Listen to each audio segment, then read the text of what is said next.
Bonjour, mon nom est Luc Boyer, bienvenue dans mes petites capsules Photoshop. Alors aujourd'hui, le thème de cette deuxième capsule sera en ce qui a trait au recadrage. Alors, dans certaines circonstances, une photographie, une image a besoin d'être recadrée. Alors voyons voir comment il est possible de le faire. Il existe deux méthodes.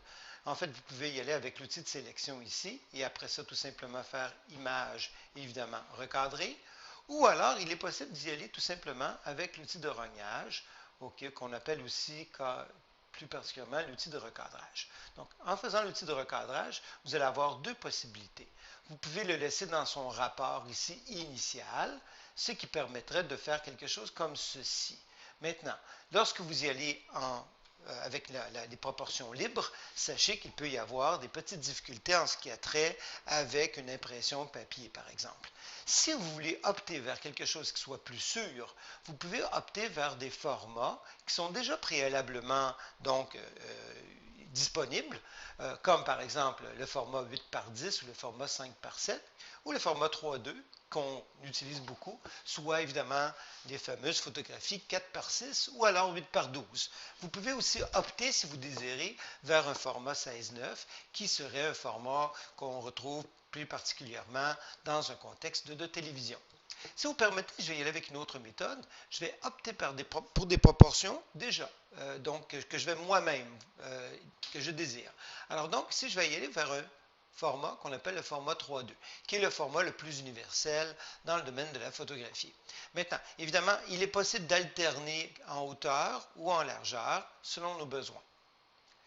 Maintenant, comment il s'agit de le faire? Il s'agit tout simplement de faire la chose suivante, c'est d'ajuster en fait le cadrage afin de disposer ce que je désire avoir comme photographie à l'intérieur.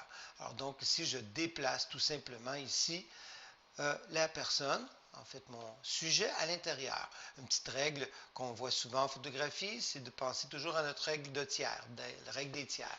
Donc je vais tenter, en recadrant, de m'assurer que la jeune fille va se trouver dans une des lignes de force de mon image. Alors ici, je vais peut-être faire la chose comme ceci. Donc si je m'en vais ici comme cela, donc ça me permet évidemment de pouvoir faire ce que je désire. Une autre possibilité, bien entendu, ce serait de faire la chose suivante, c'est d'opter vers un déplacement de l'image au niveau de la ligne d'horizon qui me permettrait de réajuster, de redresser mon image. Okay? Alors donc, je peux me fier sur quelque chose que je considère ou bien perpendiculaire à ma ligne d'horizon ou bien quelque chose qui serait évidemment parallèle à ma ligne d'horizon. Alors ici, ce que je vais faire, je vais opter vers quelque chose qui va être, je crois que déjà au départ, ma ligne d'horizon me semblait assez droite. Je vais me fier à l'axe de l'enfant, comme ceci, et je fais comme ceci, par exemple. Alors assurons-nous toujours, évidemment, que lors du recadrement, je ne toucherai pas ici, évidemment, pour me retrouver dans une situation où est-ce que je vais avoir, évidemment, quelque chose qui sera blanc. Donc les coins.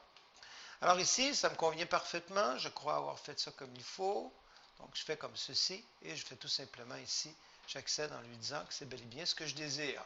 Évidemment, je peux toujours faire majuscule, donc CTRL Z, désolé, pour revenir à initialement ce que je faisais, ou je peux opter avec CTRL Z pour rétablir.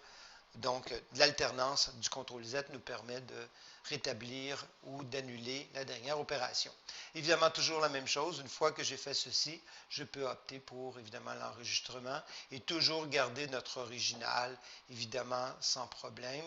Alors, vous optez tout simplement vers un autre fichier. Il est possible évidemment aussi d'être un peu plus distinctif, descriptif dans cette possibilité-là. Vous pourriez par exemple mentionner que c'est un format, par exemple, 3.2.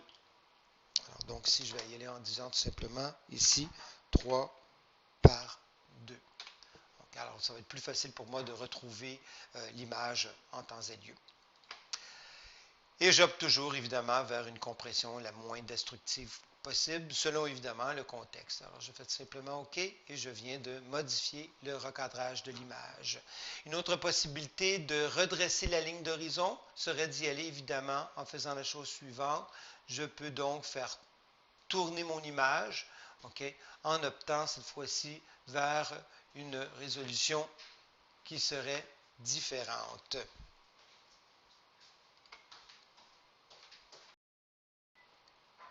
Donc, je constate que vous n'avez peut-être pas vu ma dernière opération. Si vous permettez, je vais faire comme ceci.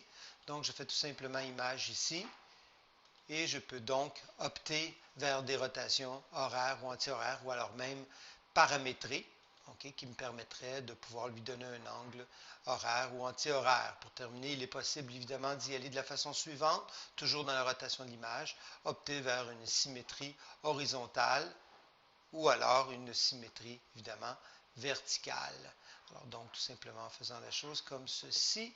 Alors évidemment, vous pourrez dans certaines circonstances utiliser ce type de, de rotation selon le contexte de la photographie. Alors j'espère que c'était bien utile et puis n'hésitez pas à pratiquer.